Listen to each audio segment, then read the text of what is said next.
sait que le kli rishon, donc un ustensile qui est mis sur le feu, même si on l'a ôté du feu, il est mevachel, il cuit. Donc on ne peut rien y mettre de cru, à moitié cuit pendant Shabbat. Par contre, un kli sheni, c'est-à-dire si on a pris le contenu du kli rishon et on l'a versé dans un autre ustensile froid, alors il n'est pas mevachel.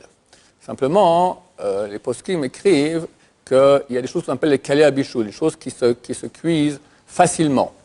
Et eux sont cuits aussi en kli sheni. Les frères Ashkenaz sont plus marmirim que nous là-dessus. Ils disent qu'il y a beaucoup de choses qu'on ne sait pas si ça cuit en kli sheni ou pas. Donc ils évitent de mettre ça, enfin c'est interdit pour eux de mettre ça en kli sheni.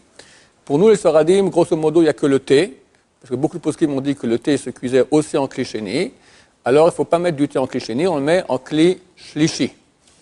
Même un iroui, c'est-à-dire verser d'un kli sheni, maintenant on va dire que je prends un verre maintenant vide, je mets dedans des feuilles de thé, et je verse de l'eau chaude qui est dans un kli sheni, ça aussi c'est interdit. Pourquoi? Parce que le kli sheni, il est mevachel, moins que des klipas, un filigrane, mais quand même du bichoul. Bichoul c'est interdit d'oraïta pendant Shabbat.